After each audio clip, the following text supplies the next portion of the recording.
அருட்பெருஞ்சோதி அருட்பெருஞ்சோதி தனிப்பெரும் கருணை அருட்பெருஞ்சோதி. எல்லா உயிர்களும் இன்புற்று வாழ்க, வள்ளல் மலரடி வாழ்க வாழ்க, கொல்லா விரதம் குவளையெல்லாம் ஓங்குக, நல்லோ நினைத்த நலம் பெறுக, நன்றி நினைத்தெல்லோரும் வாழ்க இசைந்து. உலக மக்களே, அறிவார்ந்த அன்பர்களே, ஆண்மநேய ஒருமைப்பாடுடைய அன்பர்களே, அருட்பெருஞ்சோதி ஆண்டவருடைய திருவிளையாடலை பார்த்து கொண்டிருக்கிறோம். அருட்பெருஞ்சோதி ஆண்டவர் 1823ஆம் ஆண்டு தொடங்கி 1874 ஆண்டு வரை 51 ஆண்டுகளாக தன் மகனை இந்த மண்ணுலைக்கு வருவிக்க செய்து திருவிளையாடல் செய்து கொண்டிருக்கிறார் என்பதை திருவிருப்பாவில் இருக்கின்ற பாடல்களின் மூலம் நாம் பார்த்து கொண்டிருக்கிறோம். தன்னுடைய செல்வ பிள்ளையை ஒரு தாயின் வழியாக இந்த மண்ணுலைக்கு வருவிக்க செய்து இந்த சமயங்களும் மதங்களும் மார்க்கங்களும் இல்லாத ஒரு தனி மார்க்கத்தை உருவாக்கி, சமரச சுத்த சன்மார்க்கத்தை உருவாக்கி தன் மகன் கையில் ஒப்படைத்து உலக மக்களை எல்லாம் சுத்த சன்மார்க்கத்தில் சேர்த்து இன்பமாக வாழ வைக்க வேண்டும் என்பதற்காகத்தான் ஒரு தாயின் வழியாக நமது வளர்ப்பமானவர்கள் வருவிக்க விட்டார்கள் என்பதை சொல்லிக்கொள்ள கடமைப்பட்டிருக்கிறேன். அப்படிப்பட்ட இறைவனுடைய திருவிளையாடல் எப்படியெல்லாம் ஒவ்வொரு பகுதியாக தன் மகனுக்கு கொடுத்த அருளி இருக்கிறார் என்பதை திருவருட்பாவில் கண்ட உண்மைகளை நாம் விளக்கமாக பார்த்து கொண்டிருக்கிறோம். வளர்ப்பமானவர்கள் அருட்பெருஞ்சோதி ஆண்டவரால் வருவிக்க உற்று 8 ஆண்டுகள் வரையிலும் தான் யார் என்ற தெரியாத நிலையில் இருந்து கொண்டிருக்கிறார்கள். அதன் பிறகு பிள்ளை பெருமானை தனது மகனை 9வது ஆண்டில் வந்து ஆட்கொள்ளுகிறார் அருட்பெருஞ்சோதி ஆண்டவர். அதன் பிறகு இறைவனால் வருவிக்க உற்றவன் என்ற நிலை மட்டும் அவருக்கு தெரிகிறது. மற்ற நிலைகள் எதுவும் அவருக்கு தெரியாது. மறைப்பு நிலை இருந்து கொண்டிருக்கிறது. கேவல நிலை என்று சொல்லுவார் வளர்ப்புமானவர்கள். கேவலம் என்பது மறைப்பு நிலை. அப்படி நிலையில் இருந்து கொண்டிருக்கும் பொழுது இறைவனிடம் எப்படி முறையீடு செய்கிறார்? அவருடைய மனம் ஒரு நிலையில் இல்லை. மனம் அலைவாய்ந்து கொண்டிருக்கிறது. இறைவனால் வருவிக்க உற்றவன் என்ற நிலை தெரிந்தும் கூட அந்த உண்மைகளை வெளியே சொல்ல முடியவில்லை. அப்போ அவர் மனநிலை எப்படி இருந்தது, எப்படியெல்லாம் இறைவனிடம் முறையீடு செய்கிறார் என்பதை பார்த்து கொண்டிருக்கிறோம். இறைவனுடைய திருவிளையாடல் என்ன நடந்து கொண்டிருக்கிறது என்பதையும் பார்த்து கொண்டிருக்கிறோம். அந்த வகையிலே 1ஆம் திருமுறையிலே பதிகம் 6 திருவருள் முறையீடு. இறைவனிடம் எப்படி முறையீடு செய்கிறார்? இந்த பிரபஞ்சம் தோன்றிய காலத்திலிருந்தே 4 யுகங்களிலும், அதாவது கிரேத யுகம், திரேத யுகம், துவார யுகம், கலியுகம், 4 யுகங்களிலுமே இந்த சமயங்களும் மதங்களும் மார்க்கங்களும் எப்படியெல்லாம் இறைவனை உருவகப்படுத்தின என்பதையும், அந்த நெறிகளிலே பின்பற்றி கொண்டிருந்ததால் வளர்ப்பமானவர்களும் இறைவனை எப்படி வர்ணனை செய்கிறார் என்பதையும் நாம் பார்த்து கொண்டிருக்கிறோம். இங்கே அருட்பெருஞ்சோதி ஆண்டவர் என்ற நிலை அவருக்கு தெரியாது. அந்த நிலையில் அவர் இல்லை. அப்போது வருவிக்கப்பட்டு 9 ஆண்டுகள் ஆகிறது. இந்த 51 ஆண்டுகளையும் அருட்பெருஞ்சாண்டவர் 8 பிரிக்கிறார். ஒவ்வொரு 8 ஆண்டுகளிலும் தன் மகனுக்கு எப்படியெல்லாம் அருளை கொடுத்து திருவிளையாடல் செய்கிறார் என்பதை தான் நாம் அருட்பெருஞ்சோதி ஆண்டவரின் திருவிளையாடல் என்ற தலைப்பிலே பார்த்து கொண்டிருக்கிறோம். இது ஒரு வருடத்திலேயோ ஒரு இதிலேயோ முடியக்கூடியதல்ல. 4 வருடங்களுக்கு சொல்லணும். அப்போ ஒவ்வொரு பகுதியாக தான் சொல்ல வேண்டியது இருக்கிறது. இப்போ 1ஆம் திருமுறையிலே திருவருள் முறையீடிலே 7வது பாடல்.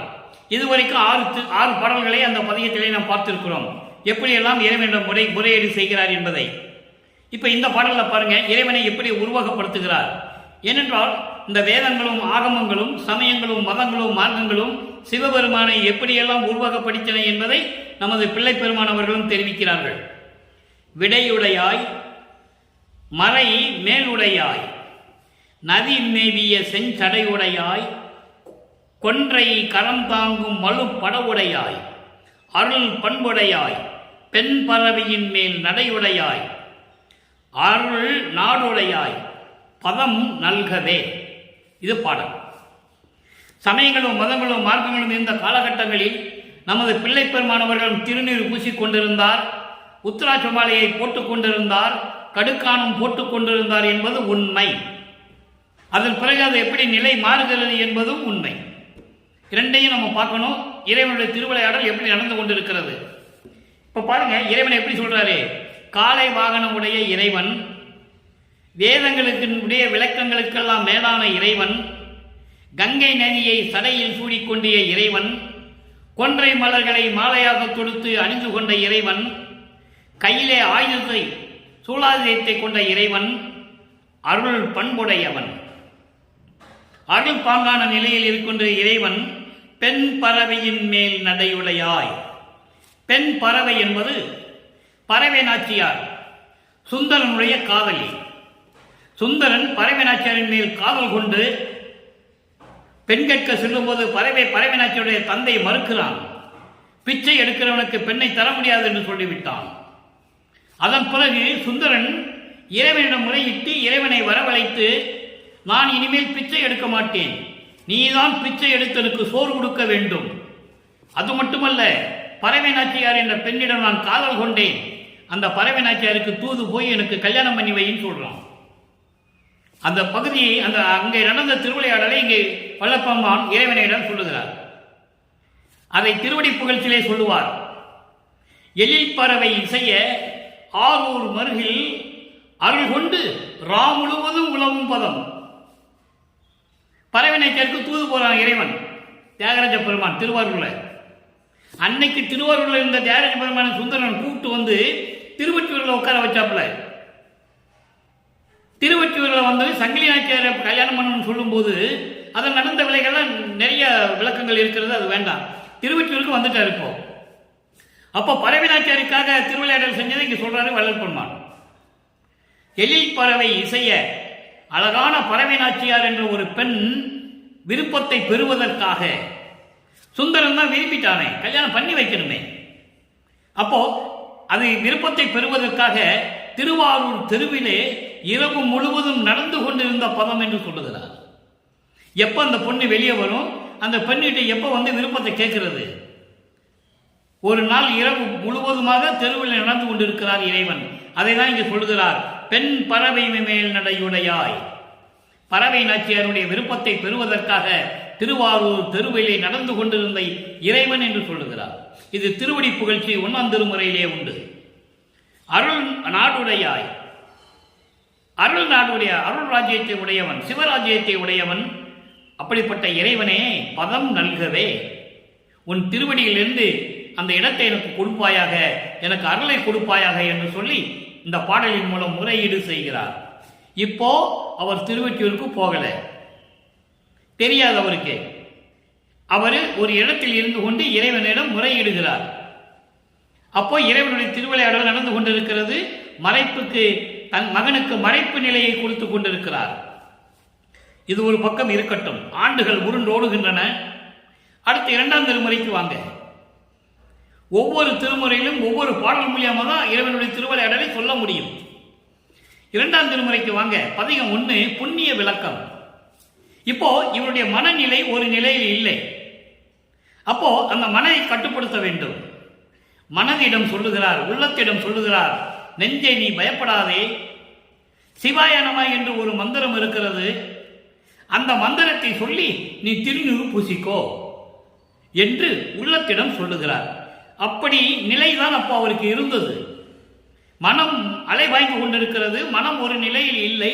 மனதிடம் சொல்லுகிறார், சிவாய நம என்று திருநூறு பூசிக்கோ என்று சொல்லி இவ்வோரும் திருநூறு பூசி கொள்ளுகிறார். இது இறைவனுடைய திருவிளையாடல் நடந்து கொண்டிருக்கிறது. இதே வளர்ப்பமான அப்புறம் திருநூறு பூச வேண்டாம்னு சொல்லுவாரு சுத்த சன்மார்க்கத்தை பெற்ற பிறகு. அதை விளக்கத்தை பின்னால பார்க்க போறோம். இப்போ இருக்கிற நிலையை மட்டும் இந்த ஆண்டில், இந்த 2வது எட்டில், 2வது எட்டு என்பது 16, 1ஆம் ஆண்டிலிருந்து அறிவிக்க உற்ற 1ஆம் ஆண்டிலிருந்து 8 ஆண்டுகள் வரைக்கும் எந்த நிலையும் அவருக்கு தெரியாது. 2வது எட்டு வந்து 9வது ஆண்டிலிருந்து 17 ஆண்டுகளுக்குள், 16 ஆண்டுகளுக்குள் என்ன நடந்தது? இது நடக்குது. இறைவனிடம் முறையீடு செய்தது எப்போ? வருவிக்க உற்று 9வது ஆண்டிலிருந்து இது நடக்குது. முறையீடு செய்கிறார். திருநீறு பூசித்து நீ இரு உள்ளத்திடம் சொல்லுகிறார். எப்படி அந்த உள்ளத்தை கட்டுப்படுத்துகிறார்னு நீங்க பார்க்கணும். திருநூறு பூசிக்கிட்டா அது விளக்கம் பாருங்க. நோயை அறுக்கும் பெருமருந்தை நோக்கற்கரிய நுண்மைதனை தூய விடைமேல் வரும்போது நமது சொந்த துணையை தோற்றுவிக்கும். திருநூறு பூசிக்கிட்டா இது அந்த காலகட்டத்தில் சொன்னாரு, இல்லை என்று மறுக்க முடியாது. அது காலத்தின் கட்டாயம், சொல்லிதான் ஆகணும். இறைவன் அப்படிதான் சொல்றாரு. அதுக்கப்புறம் அதே இறைவன் மகனிடம் சொல்றாரு, திருநூறு தூக்கி போட்டுன்னு சொல்றாரு. அதையும் நம்ம பார்க்க தான் போறோம், விளக்கத்தை பார்க்க போறோம். தோற்றுவிக்கும் ஆய வினையால் நெஞ்சே நீ அஞ்சேல். என்மேல் ஆணை கண்டாய் சேய அயன்மால் நாட அரிதாம் சிவாய நம என்று இடு நீரே. இது பாடல். இப்ப இந்த பாடலுடைய விளக்கம் பாருங்க. மனமே நீ பயப்படாதே, எதற்கும் பயப்படாதே. சிவாய நமன்னு ஒரு மந்திரம் இருக்கு. அந்த மந்திரத்தை சொல்லி நீ திருநீர் பூசிக்கோ. அப்படி நீ திருநீர் பூசிக்கிட்டேன்னா அது நோயை தீர்க்கக்கூடிய ஒரு மருந்து. ஏன் அந்த காலத்தில் திருநீர் பூச சொன்னாங்கன்றதும் சில விளக்கங்கள் இருக்கு. சளி பிடிக்காது, நோயினுடைய தாக்கம் இருக்காது என்பதற்காகத்தான் திருநீர் பூச சொன்னது அந்த காலத்தில். அப்போ அந்த விளக்கத்துக்குள்ள நம்ம போக வேண்டாம். திருநீர் பூசினா நோயை தீர்க்கும்னு சொல்றாரு. அதனுடைய காலை வாகனம் மீது வருகின்ற இறைவனுடைய தன்மையை உனக்கு காட்டும். அந்த நுட்பமான ஒரு தன்மை, அந்த அருள் நோக்கத்தை உனக்கு காட்டும். உனக்கென்று ஒரு சொந்தம் இருக்கு என்பதை அதை தோற்றுவிக்கும். எனவே மனமே நீ பயப்படாதே. இந்த சிவாயனமா என்ற ஒரு மந்திரம் இருக்கிறதே, அது திருமாலும் பிரம்மனும் கூட பார்க்க முடியாத ஒரு இடம் அப்படின்னு சொல்ற. அப்ப இந்த பாட்டுடைய விளக்கத்தை பார்த்தாச்சு. இப்போ இது ஒரு சின்ன விளக்கம் இருக்கிறது, பிரபஞ்சத்தின் விளக்கம். அயன்மால் நாடறியலாம் சிவாயனமா என்று நீரிடு. அயனும் மாலும், அயன் என்றால் பிரம்மன், மால் என்பவன் திருமால். பிரம்மனும் திருமாலும் பார்க்க முடியாத ஒரு இறைவனுடைய மந்திரம் என்று சொல்றார். முதல்ல சிவாயனம்னு சொன்னாங்க ஒரு மார்க்கத்துக்காரங்க. அப்புறம் அது மாறுபட்டு நமச்சிவாயன்னு சொன்னாங்க. நல்லா புரிஞ்சுக்கணும். நீங்க ஒரே இறைவனுடைய மந்திரத்தில் எவ்வளவு வேறுபாடுகள் இருப்பதை நீங்கள் புரிஞ்சுக்கணும். சிவாயனமன் சொன்னாங்க, அப்ப நமச்சிவாயன் சொன்னாங்க, ஓம் நமச்சிவாயன் சொன்னாங்க, சிவசிவான்னு சொன்னாங்க.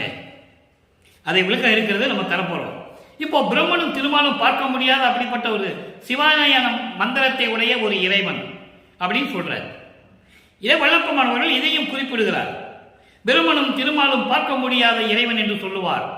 பூத்திடும் அவனும் காத்திடும் அவனும் புல் விலங்கு உருக்கோடு நேடியும் ஏத்திடும் முடியும் கூத்திடும் அடியும் இன்னும் காண்கிலன்னு சொல்லுவார். அற்புதமான இடங்களா இருக்கு திருவருட்பாவில். பூத்திடும் அவன்னா பிரம்மன், படைக்கும் தொழிலை செய்யக்கூடிய பிரம்மன். காத்திடும் அவன்னா காக்கும் தொழிலை செய்து கொண்ட திருமால். இவங்க ரெண்டு பேரும் இறைவனையினுடைய முடியையும் திருவடியும் பார்ப்பதற்காக தேடி சென்று பார்க்க முடியவில்லை. அதன் பின் மாறுகிறார்கள். பிரம்மன் புல் உருவம் எடுக்கிறான். புல் உருவம் என்பது பறவை, புல் என்பது பறவை. அன்னப்பறவை உருவம் எடுக்கிறான் பிரம்மன். திருமால் பன்றியாக உருவம் எடுக்கிறான். மண்ணை பேத்து கொண்டு பாதாள உலகத்துக்கு செல்கிறான். இரண்டு பேரும் இறைவனை பார்க்க முடியவில்லை. அழுது கொண்டு கண்களிலே நீர் கொண்டு அழுது கொண்டு புலம்பிக் கொண்டு வந்து கொண்டிருக்கிறார்கள் என்பதை இங்கே குறிப்பிடுகிறார். அயனும் மாலும் நாடறிதாம். ஆக அப்படிப்பட்ட சிவாயன் என்ற ஒரு மந்திரம் இருக்கிறது. அதை நீ ஏற்றுக்கொள். இது என் மீது சத்தியம். நீ சந்தேகப்படாதே, மனமே நீ சஞ்சலப்படாதே என்று சொல்லுகிறார். இந்த சிவாய நம என்ற மந்திரத்தை யார் உருவாக்குனது? மக்களுக்கு சொல்லணும். அதை அகவலிலே சொல்லுகிறார் வல்லற்பமானவர்கள். 5 8 6 4 முந்துரு மறை மொழியும் மந்திரமே. மறை என்பது வேதங்கள். வேதங்கள் சொல்லிக் கொண்டிருந்தன. எப்படி? 5 என்பது சிவாய நம. 8 என்பது அதன் பிறகு காலங்கள் மாறிய பிறகு ஓம் அவும் ஆம் சிவாய நம 8 வந்துச்சா? அதுக்கப்புறம் 6 ஓம் சிவாய நமன்னு சொல்லிட்டு இருந்தாங்க. அதுக்கப்புறம் இறுதியாக சிவசிவா என்று சொன்னார்கள். யாரு? வேதங்கள் சொன்னன, வேதங்கள் சொல்லியது.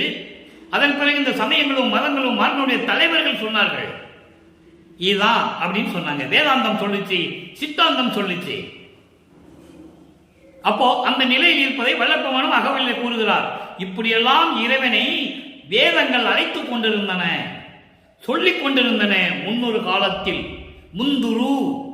முந்துருன்னா முன்னொரு காலத்தில் வேதங்கள் முதல் முறையாக வேதங்கள் தான் இந்த மந்திரங்களை சொல்லிக் கொண்டிருந்தன. 5 8 6 4. இப்போ கூட இங்க சிவாலய கோயிலுக்கு போங்க, சிவன் கோயிலுக்கு போனீங்கன்னா சிவசிவன் தான் போட்டிருக்கும். அந்த கோபுரத்துக்குள்ளேயோ கோயிலுக்குள்ளேயோ சிவசிவன் தான் போட்டிருக்கும். சிவாய நம ஓம் நம சிவாய ஆகி ஓம் சிவாய நம ஓம் ஆம் ஆகி 8 மந்திரங்கள் ஆகிய கடைசியிலே சிவசிவா என்று முடிந்து விட்டது என்று சொல்லுவார்கள். அகவலிலே நமது பிள்ளை பெருமானவர்கள் சொல்லுவார்கள். இவர் இறை நிலையில் இருந்தவர். இறைநிலையை உணர முடியாமல் தான் இறைவனுடைய திருவிளையாடலினால் அங்கு இருந்து கொண்டிருக்கிறார். அவருக்கு காலங்கள் மாறுகிறது. இப்போ 2ஆம் திருமுறையில் ஒரு பதிகம் பார்த்துட்டோம். உள்ளத்திடம் திருநீர் பூச சொல்றத பார்த்துட்டோம். இப்போ திருவொற்றியூருக்கு போகணும். 3ஆம் எட்டில் திருவொற்றியூரில் நடக்கிறது. 3ஆம் எட்டு வந்து 24. அதாவது 24 ஆண்டுகள் வரைக்கும், அதாவது 17வது ஆண்டிலிருந்து வருவிக்க உற்று 17வது ஆண்டிலிருந்து 24 ஆண்டுகள் வரைக்கும் இறைவனுடைய திருவிளையாடல் எப்படி நடந்தது, அருட்பெருஞ்சோதி ஆண்டவருடைய திருவிளையாடல் எப்படி நடக்குது நல்லா பாருங்க. 3ஆம் திருமுறையிலே திருவிழா பேரு, நாரையும் கிளியும் நாட்டுறும் தூது, இந்த 2 பதிகத்தில் இருக்கின்ற ஒவ்வொரு பாடலையும் பார்க்க போறோம். 7வது பாடல் அங்க என்ன சொல்லுவார்னா, இது வரைக்கும் இறைவன் அவர் பார்க்கல, இறைவனிடம் அருள் வேணும்னு முறையீடு செய்யறாரு. சிவாயனமன் சொல்லி திருநீர் பூசிக்கொண்டு சொல்றாரு மனதை கட்டுப்படுத்துவதற்காக. இப்போ திருவொற்றியூரில் தியாகராஜ பெருமானுடைய திருவிழா வீதியை பார்ப்பதற்காக, அதாவது பவனி வரும் சொல்லுவாங்க, அதை பார்ப்பதற்காக திருவொற்றியூர் சென்று கொண்டிருக்கிறார். அந்த நிலையை இப்ப பார்க்கிறோம். இறைவனுடைய திருவிளையாடல் எப்படி நடக்குது இங்க. அந்த காலத்தில் சொல்லுவாங்க, மன்னர்கள் தூது அனுப்பியது புறா மூலம், ஒரு காதலி காதலனுக்கு தூது அனுப்பியது, இப்படியெல்லாம் சொல்லுவார்கள். இங்கே எப்படி வல்லபெருமான் தூது அனுப்புகிறார் என்று சொல்லுகிறார் என்பதை நீங்கள் பார்க்க வேண்டும். நல்லா கவனமா பார்க்கணும். ஏன்னா இந்த திருவிளையாடல் விஷயம் வந்து 1 நாள் 2 நாள் முடிக்க போறது இல்லை, 4 வருஷத்துக்கு சொல்லணும். அப்ப நீங்க தொடர்ந்து பார்த்தாதான் இதனுடைய தொடர்ச்சி உங்களுக்கு புரியும். இப்படி ஒரு ஆண்டவர் இருந்து இப்படி ஒரு திருவிளையாடல் நடந்திருக்கிறது என்ற நிலை உங்களுக்கு புரியும். நல்லா கவனிங்க. இப்போ இந்த பாடல் விளக்கம் ஏற்கனவே நான் கொடுத்துட்டேன். 232 பாடல்கள் ஏற்கனவே கொடுத்தாச்சு. இருந்தாலும் அதனுடைய பொருள் மட்டும் சொல்றேன், ஏன்னா நேரம் இல்லை. எல்லா பாடலையும் பொருளையும் விளக்கமும் சொல்ல முடியாது. சொல்லாத பாடலுக்கு விளக்கம் சொல்லிட்டு இருக்கேன். விளக்கம் சொல்லிய பாடல்களுக்கு பொருள் மட்டும் சொல்றேன். இப்போ இந்த திருவிழா விதியை பார்க்கறதுக்காக வல்லபெருமான் திருவொற்றியூர் போறார். இறைவனால் வருவிக்க உற்றவன் என்று தெரியும். அதன் பிறகு எந்த அருளையும் அவர் பெற முடியவில்லை. முறையீடு செய்கிறார் இறைவனிடம். இதெல்லாம் நடந்து கொண்டிருக்கிறது. இப்ப திருவொற்றியூர் போறாரு. தியாகராஜ பெருமான் பவனி வருகிறார், பார்க்க போறாரு. பவனி வருவதை சொல்லுகிறார். நான் திருவொற்றியூரிலே தியாகராஜ பெருமானுடைய பவனியை கண்டேன். அவர் அழகை பார்த்து ரசித்தேன். யாரையும் நான் என் பக்கத்தில் இருக்கிறவர்களை கூட என்னால் நினைத்து பார்க்க முடியவில்லை. தன்னம் தனியாக நின்று கொண்டு மனம் மயங்கி நின்று அவருடைய அழகை பார்த்து ரசித்தேன். அழகை பார்த்து ரசித்ததை தவிர அங்கேயும் எதுவுமே நடக்கல. இவர் நினைச்சிட்டு இருந்தாரு இறைவன் வந்து ஏதாவது பேசுவாரு, அருளை கொடுப்பாரு அப்படின்னு நினைச்சிட்டு இருக்காரு. ஆனால் பவனியை மட்டும்தான் இவரால் பார்க்க முடிந்தது, அவருடைய அழகை பார்த்து ரசிக்க முடிந்தது. அதுக்கு பிறகு எந்த நிலையும் ஏற்படவில்லை. உடனே மனம் வருத்தப்பட்டு, துன்பப்பட்டு, துயரப்பட்டு, கவலைப்பட்டு ஒரு நாரையை தூது அனுப்புகிறார். தியாகராஜ பெருமானிடம் நான் சொல்லுவதை அப்படியே போய் சொல்லு என்று சொல்லி தூது அனுப்புகிறார். எப்படி?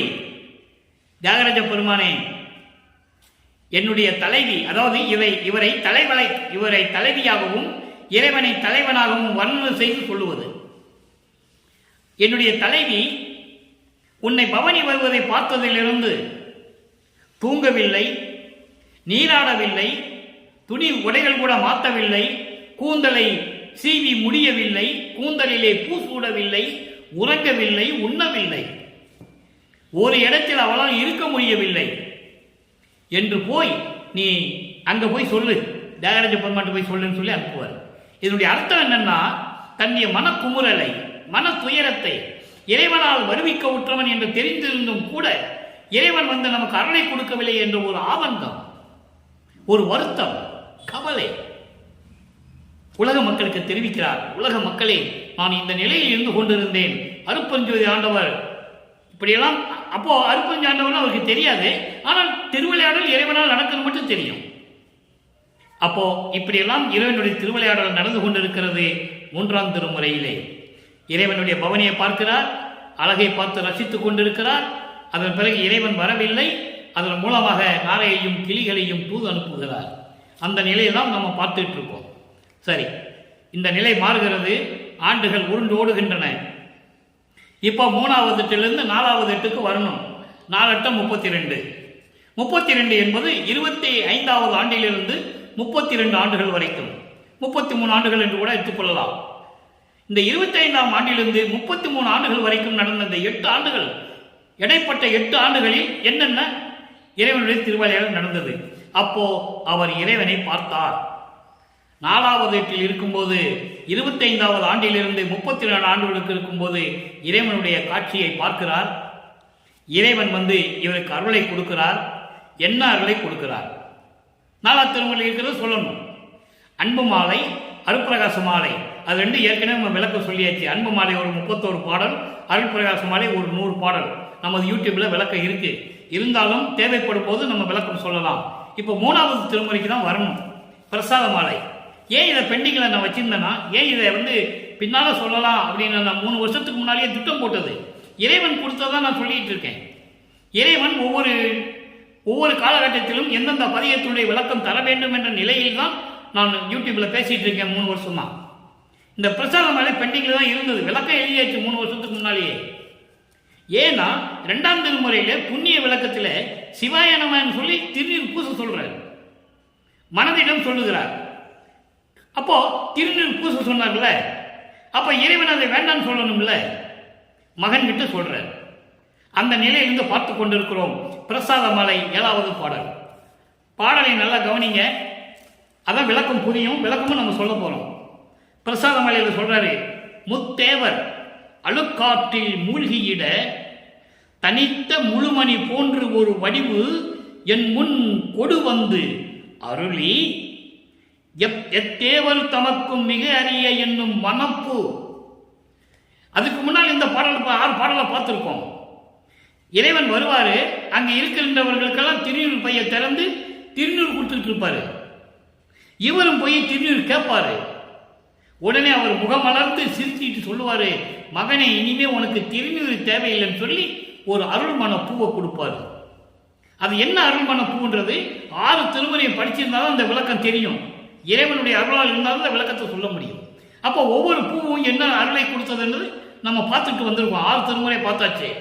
முத்தேகத்தை கொடுத்தது முதல்ல பிரவண தேகம், சுத்த தேகம், ஞான தேகம், அதெல்லாம் கொடுத்துட்டு அப்புறம் தத்துவங்களை எப்படி கடக்கிறது, அதான் அருள்மன பூ. ஒவ்வொரு இடத்துலையும் ஒரு பூ இது சொல்லுவாரு. இன்னைக்கு கொடுக்குற பூ கவனிக்கணும். இது சாகா கல்வியை கொடுக்கக்கூடிய ஒரு அருள் கொடை. அதான் சொல்றாரு, எத்தேவர் தமக்கும் மிக அரிய என்னும் மனப்பூ. இது சாகா கல்வி. இது ஏன் தொடர்ச்சியை சொல்ல முடியுது என்று சொன்னால், ஏம சித்தியை பெற வேண்டும், சாகா கல்வியை கற்க வேண்டும், அப்புறம் தத்துவங்களை கடக்க வேண்டும். அதன் பிறகுதான் இறைவன் நிலையை அறிந்து, கடவுள் நிலையை அறிந்து அபயமாக முடியும். இதுதான் நிலை. அப்போ முத்தேகத்தையும் வாங்கணும். அதுக்கான அருள் கொடையை கொடுத்துட்டாரு. திருநீர் வேண்டாம், இது நீ வச்சுக்கொண்டு கொடுக்கிற. இப்போ அருள்மான பூ என் கரத்தை கொடுத்தனை. திருநீர் கொடுக்கல, திருநூறு பைய அவுக்குறாரு. திருநூறு இவருக்கு கொடுக்கல, மற்றவங்களுக்கு எல்லாம் கொடுக்கிறாரு. இவருக்கு அருள் கொடையை கொடுக்கக்கூடிய அருள் மனப்பூ என்ற ஒரு பூவை கொடுக்கிறார். என் கரத்தை கொடுத்தனை நின் எண்ணம் எது என்று அறியேன். அப்போ அவருக்கு விளக்கம் தெரியாது. நல்லா புரிஞ்சுட்டே வரணும். நீங்க ஒவ்வொரு காலகட்டத்திலும் அருட்பஞ்சாண்டவர் மகனுக்கு அருளை கொடுக்கிறார். திருவிளையாடல் நடந்து கொண்டிருக்கிறது. என்ன விளக்குன்னு அவருக்கு தெரியாது. இதை வச்சுக்கோ, பின்பருவம் காட்டி அருளுவேன் என்று சொல்லுவார். என் தந்தை நீ எப்ப எனக்கு அருளை கொடுக்கணும் என் தந்தையிடம் நான் கேட்டேன். முன்பருவம் பின்பருவம் காட்டி அருளுவேன் என்று சொன்னார் என்று ஒரு பாடலிலே உண்டு. விளக்கம் இருக்கிறது, யாராலையும் மறுக்க முடியாது. அதனால்தான் இவ்வளவு உறுதியாகவும் இறைவனுடைய செயலையும் நம்மால் பேச முடிகிறது என்பதை நீங்கள் புரிந்து கொள்ள வேண்டும். அப்போ என் கரத்தின் கொடுத்தனை நின் எண்ணம் எது என்று அறியேன். சித்தே என்பவரும் சத்தே என்பவரும் தேறிய பின் ஒன்றாக தெரிந்து கொள்ளும் பொதுவில் அத்தேவர் வலுத்த இன்ப உருவாகி நடம் செய்யும் ஆரமுதே என்னையும் என் உயிருக்கான பெருந்துணையே. இது பாடல் பிரசாத மாலையில 7வது பாடல் 4ஆம் திருமுறை 3வது பதிகம். இப்ப இந்த பாடலின் விளக்கம் பாருங்க. அதாவது 3 தேவர்கள் சொல்லுவார். நல்லா கவனிக்கணும். பிரம்மனையும் திருமாலையும் ருத்திரன் மகேஸ்வரன் சதசிவம் 5 பேரையும் பதத்தலைவர்கள் என்று சொல்லுவார். பதத்தலைவர்கள் என்பது அருட்பெருஞ்சோதி ஆண்டவரால் உருவாக்கப்பட்டு அவருடைய வேலைகளை செய்து கொண்டிருப்பவர்கள், இறைவன் கட்டளையிட்ட வேலையை செய்து கொண்டிருப்பவர்கள், படைக்கும் தொழில், காக்கும் தொழில், அழித்தல், மறைத்தல், அருளல் 5 தொழில்களையும் செய்து கொண்டிருக்கின்ற பதத்தலைவர்கள் என்று சொல்லுவார். பின்னாளில் இவர்கிட்ட அந்த பதவியெல்லாம் பறித்து இனிமே உங்களுக்கு தேவையில்லை, நீங்க எங்களுக்கு தேவையில்லைன்னு சொல்லி மகனிடம் கொடுக்கும்போது சொல்லுவார், எந்த பதத்தலைவனாலும் செய்ய முடியாத வேலையை எனக்கு பணியிட்ட இறைவனே என்று சொல்லுவார். அற்புதமாக இருக்கும். அப்போ இப்படி 3 தேவர்கள் யாருன்னா பிரம்மன், திருமால், ருத்திரன்.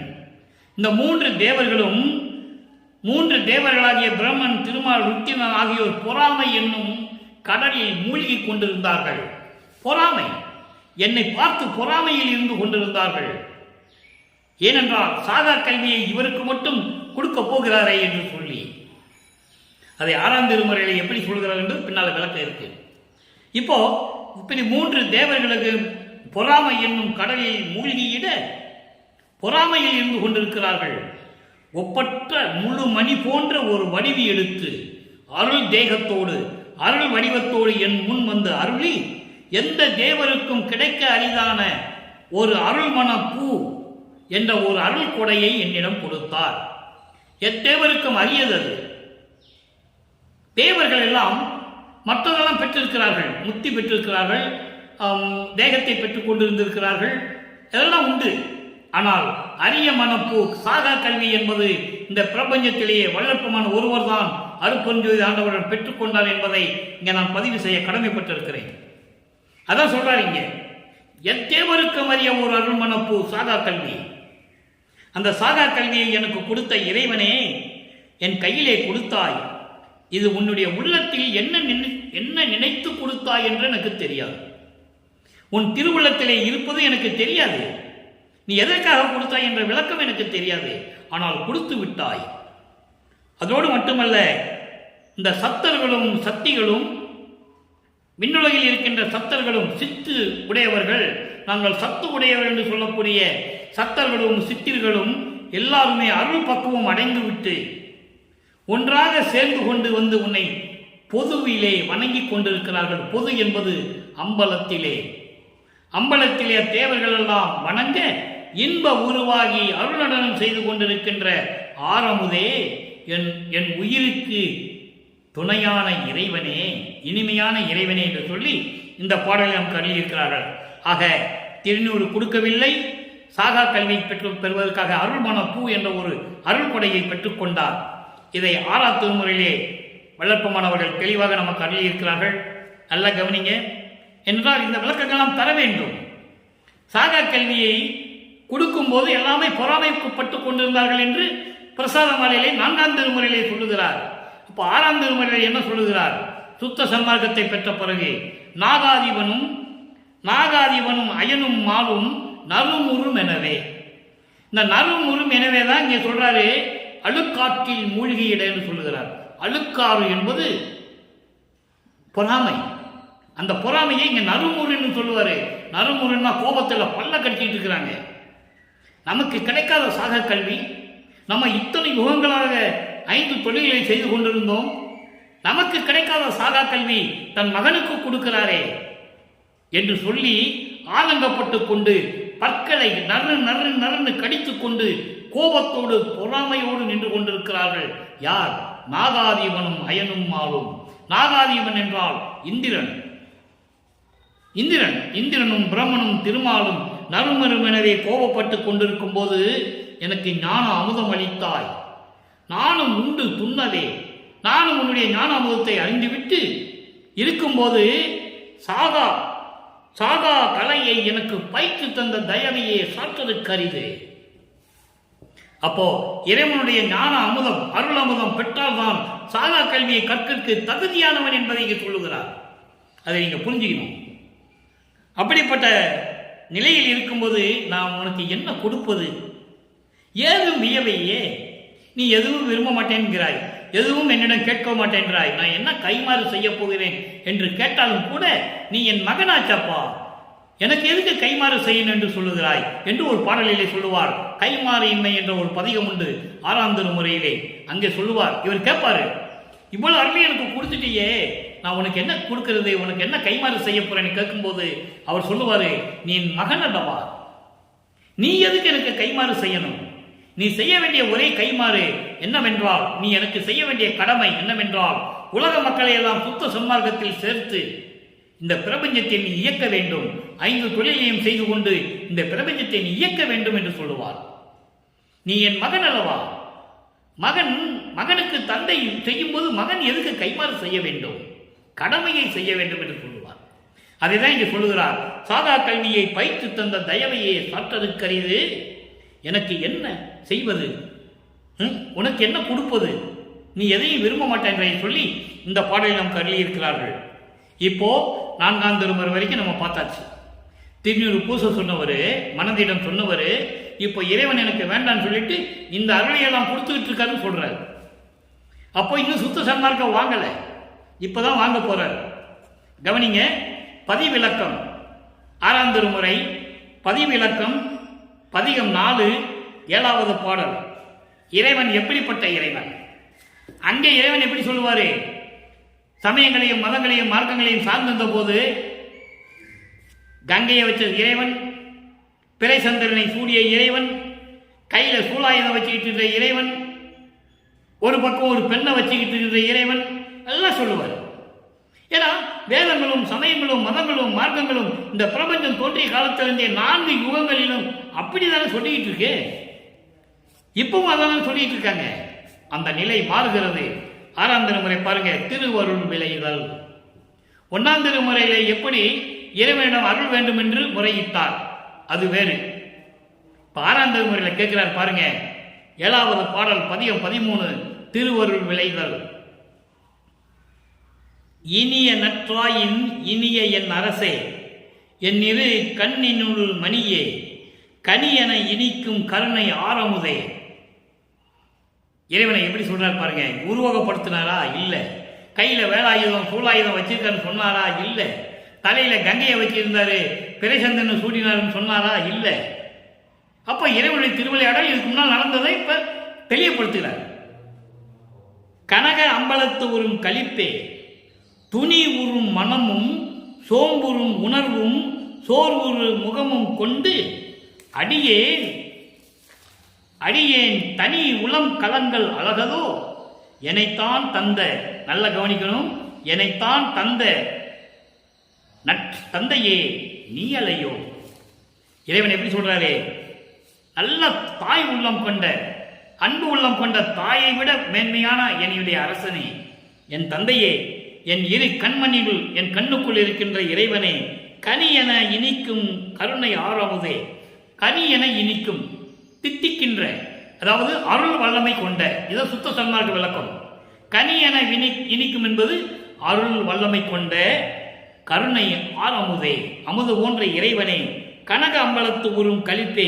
இங்கே கனக அம்பலம் என்று சொல்லுவார். கனகம் என்பது பொற்சபை, கனகம் என்பது பொன், அம்பலம் என்பது சபை. பொற்சபையில் இருக்கின்ற இறைவனே, துணி உறும் மனமும், துணி என்பது துன்பத்தை தரக்கூடிய இந்த மனமும், சோம்பலாகிய உணர்வும், எப்படி சொல்றார் பாருங்க, சோம்பலாகிய உணர்வும் சோர்வு ஒரு முகமும் பாட்டமான முகமும் கொண்டு இந்த அடியே உனது மகன் தனி உள்ளம் கலங்கள் அழகோ. தனி உள்ளம் என்பது பிஞ்சு உள்ளம். தனி உள்ளம் என்பது உன்னுடைய மகனுடைய பிஞ்சு உள்ளம் கலக்கம் அடைவது உனக்கு அழகா? என்னை பெற்ற தந்தை அல்லவா நீ. இந்த ஒரு வரி போதுங்க. வள்ளலார் யாருன்னு இந்த உலகத்துக்கு சொல்லுவதற்கு இந்த ஒரு வரி போதும். என்னைத்தான் தந்த நல்ல தந்தை நீ அல்லவா. எங்க தந்த? மண்ணுலகத்திற்கு.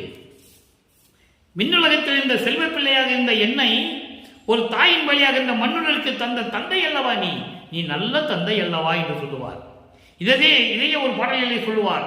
நீயே என் தந்தை அருளுடையாய், என்னை நேர்ந்து பெற்ற தாயே என்று சொல்லுவார். அற்புதமான நிகழ்வுகள்லாம் திருவருட்பாவிலே இருக்கிறது.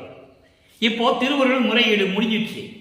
1ஆம் திருமுறையில் எப்படி கேட்டாரு? அங்க ஒண்ணுமே கேட்கல, நீ எனக்கு வந்து அருளணும்னு சொன்னார், அவ்வளவுதான். இங்க எப்படி கேட்டாருன்னு நீங்க நம்ம பார்த்துட்டோம். அப்போ அடுத்து பதிகம் 48 எப்படியெல்லாம் அருளை பெற்றுக் கொண்டார், உன்னை நான் எப்படி அழைப்பது என்று சொல்லுவார். ஆண்டு அருளிய அருமையை வியத்தல். பதிகம் 48 7வது பாடல். பாடல் நல்ல கவனிங்க. அன்பிலே பழுத்த தனி பழம் என்கோ நேர என்று சொல்லுவதா, அறிவிலே அறிவறிவு என்கோ, இன்பிலே நிறைந்த சிவபதம் என்கோ, என் உயிர் துணை பதி என்கோ, வண்டிலா மனத்தே வயங்கும் ஒளி என்கோ, மண்ணும் அம்பலத்து அரசு என்கோ, எம்புரி என் புரி அழியா பொன்புரியாக்கி. அற்புதமான இடம் இது, அண்டர்லைன். என் புரி அழியா பொன்புரியாக்கி என்னை ஆண்டு அருளிய உன்னையே நினையே என்று சொல்லுகிறார். இப்போ இறைவனை எப்படி சொல்ற பாருங்க, எப்படி அருளை பெற்றுக் கொண்டார். ஆண்டு அருளிய அருமையை வியத்தல். அன்பிலே படுத்த தனி பழம் என்கோ, அன்பால் கிடைத்த எனக்கு ஒப்பற்ற இறைவன் என்று உன்னை சொல்லுவதா. இது சுத்த சன்மார்க்க விளக்கம். தனி பழம், கனிந்த பழம் அதெல்லாம் வேற. அன்பிலே நிறைந்த, அன்பிலே பழுத்த தனிப்பழம், அன்பிலே கலந்த, என் மீது அன்பு கொண்டு இருக்கின்ற ஒப்பற்ற இறைவனே என்று உன்னை நான் சொல்லுவதா. அறிவினிலே அறிவறிவு என்கோ, மெஞ்ஞான அறிவுடைய இறைவன் என்று உன்னை நான் சொல்லுவதா. இன்பிலே நிறைந்த சிவபதம் என்கோ, பேரின்பமான சுத்த சிவநிலையில் இருக்கின்ற இறைவன் என்று உன்னை நான் சொல்லுவதா. இதற்கு ஒரு விளக்கம். சிவபதம் என்கோ, சிவபதம் என்பது சுத்த சிவநிலை. சுத்த சிவநிலை என்பது 16வது நிலை. அதான் கடவுள் நிலை அறிந்து அம்மையமாகின்ற நிலை. அந்த 16வது நிலை எப்படின்னா, சரியை கிரியை யோகம், இந்த முன்னாங்க 12. இந்த 12 நிலைகளை கடந்து ஞான சரியிலிருந்து சுத்த சன்மார்க்கம் மரணமில்லா பெருவாழ்வு தொடங்குகிறது. அப்ப ஞான சரியை, ஞான கிரியை, ஞான யோகம், ஞானத்தில் ஞானம், இப்படி 16வது நிலையில் இருக்கின்ற சுத்த சிவநிலையில் இருக்கின்ற சிவஞான வெளியில் இருக்கின்ற இறைவன் என்று உன்னை நான் சொல்லுவதா. இதற்கு இன்னொரு விளக்கமும் உண்டு. நன்னாலும் கடந்த ஒளி ஞான சபாபதியே, பொன்னாலும் சபையாய் அருள் பூரண புண்ணியனே, என்னால் ஆவதொன்றும் உனக்கு இல்லை எனினும் எந்தாய், உன்னால் வாழுகின்றேன் எனக்கு உன்னை உரைத்தருளே. நன்னாலும் கடந்த என்பது என்ன? 4x4, அதான் நன்னாலும் என்று சொல்லுகிறார். இது நிறைய பேருக்கு விளக்கம் தெரியாது. படிப்பாங்க, எல்லாம் செய்வாங்க, எல்லாம் உண்டு. நன்னாலும் என்பது 4x4 16. அப்போ 16வது நிலையில் இருக்கின்ற இறைவன் என்று சொல்லுகிறார். அதை தான் இங்கு சொல்லுகிறார். சிவபதம் என்கோ, சுத்த சிவநிலையில், சிவஞான வெளியில் 16வது நிலையில் நன்னாலும் கடந்த ஒளி ஞான சபாபதியை என்று சொல்லுவார். அப்ப அந்த 16வது நிலையில் இருக்கின்ற இறைவன் என்று நான் உன்னை சொல்லுவதா. மண்ணும் அம்பலத்து அரசு என்கோ, அம்பலத்திலே திருச்சிற்றம்பலத்திலே, திருச்சிற்றம்பலம் அங்கே அண்டங்களிலே இருப்பது, சிவஞான வெளியில் இருப்பது திருச்சிற்றம்பலம். இங்கே உலகிலே மண்ணுலகிலே இருப்பது வடலூர் சத்தியஞான சபை. ரெண்டையும் சேர்த்து சொல்லலாம், தவறு இல்லை. ஏன்னா அங்க மக்கள் போக முடியாததுக்காக தான் இங்கே சத்தியஞான சபையை நிறுவியது இறைவன். இந்த பிரபஞ்சத்திலேயே இறைவன் நிறுவிய ஒரே இடம் சத்தியஞான சபை. மீதி எல்லாம் மன்னர்கள் கட்டியிருப்பாங்க, தேவர்கள் கட்டியிருப்பாங்க, ஜமீன்தார்கள் கட்டியிருப்பாங்க, அவெல்லாம் கட்டியிருப்பாங்க, நம்ம இல்லைன்னு சொல்ல முடியாது. ஆனால் பிரபஞ்சத்திலேயே இறைவனால் நிறுவப்பட்ட ஒரே இடம் வடலூர் சத்தியஞான சபை. அப்படி சத்தியஞான சபையிலே இருக்கின்ற இறைவன் என்று உன்னை நான் சொல்லுவதா. அடுத்து சொல்ற பாருங்க, என் புரி. என் புரி என்பது உன்னாலே இந்த மண்ணிலுக்கு வருவிக்க உற்று இந்த எலும்புகளாலும் சதைகளாலும் மாமிசத்தாலும் நரம்புகளாலும் இரத்தத்தாலும் சூழப்பட்டு எடுத்த இந்த மனித உடம்பை, அழியக்கூடிய இந்த மனித உடம்பு ஒன்னால்தானே நான் எடுத்தேன். அப்படிப்பட்ட இந்த மனித உடம்பை அழியாத பொன் தேகமாக்கி எனக்கு நீ கொடுக்க வேண்டும். அப்படி எனக்கு கொடுத்து ஆண்டு அருளிய இறைவனே உன்னை எப்படி சொல்லுவது? எப்படி கொடுத்து சொல்றாரு? இந்த வையமும் மானமும் வாழ்த்திட, இந்த விண்ணுலகமும் மண்ணுலகமும் என்னை வாழ்த்தும்படி, எல்லாரும் அறியும்படி எனக்கு கொடுக்கணும். அப்பதான் அவங்களுக்கு தெரியும் நான் உன்னுடைய மகன் என்றும் இந்த பிரபஞ்சத்தை ஆளப்போகின்ற இறைவன் என்றும் மக்களுக்கு தெரியணும். அப்ப எல்லாரும் அறியும்படி நீ செய்யணும் அப்படின்னு செஞ்சார். அந்த நிகழ்வு தான் சித்தி வளாகத்திலே மேட்டுக்குப்பத்திலே நடந்தது. எல்லாரும் முன்னிலையிலும் இறைவனானது. நல்லா புரிஞ்சுக்கணும். நீங்க எல்லாரும் முன்னிலையும் இறைவனானது எங்கே? சித்தி வளாகம் மேட்டுக்குப்பம். மையமும் வானமும் வாழ்த்திட, தேவர்களும் சித்தர்களும் முனிவர்களும் வாழ்த்திட, எனக்கு நீ அதை செய்யணும்னு சொல்ல போய் தான் அங்கே இந்த நிகழ்வு நடந்தது.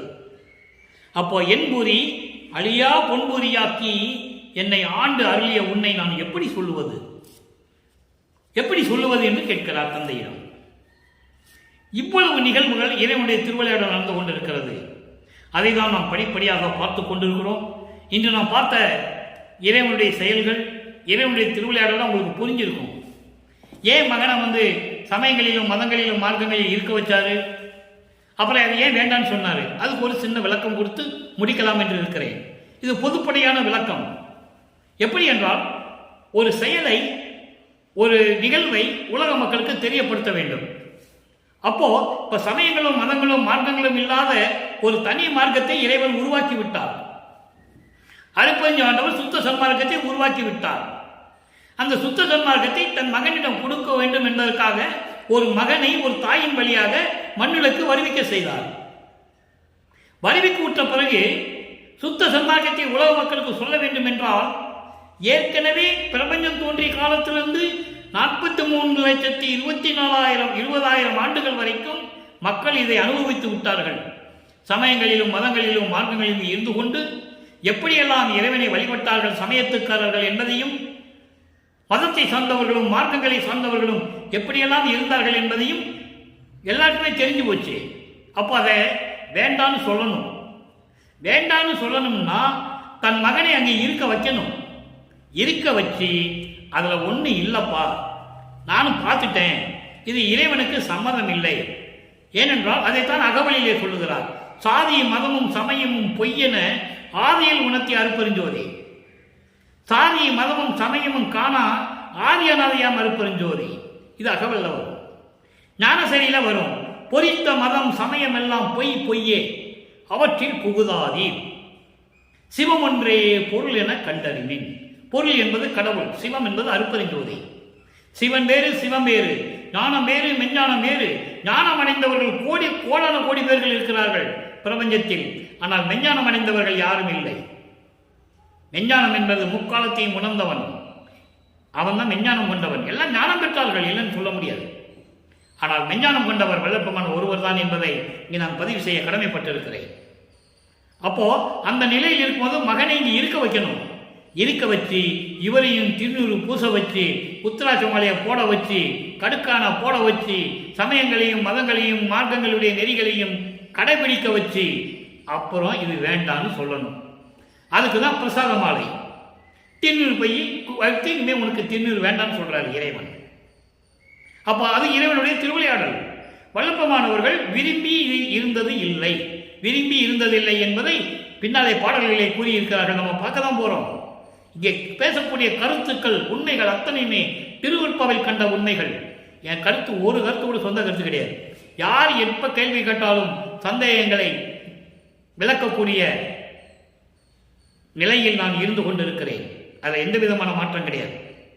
ஆக இந்த நிலையில் இருக்கும்போது மகனை அதில் இருக்க வைத்து, பிறகு அதெல்லாம் தேவையில்லை என்று சொல்ல வேண்டும்.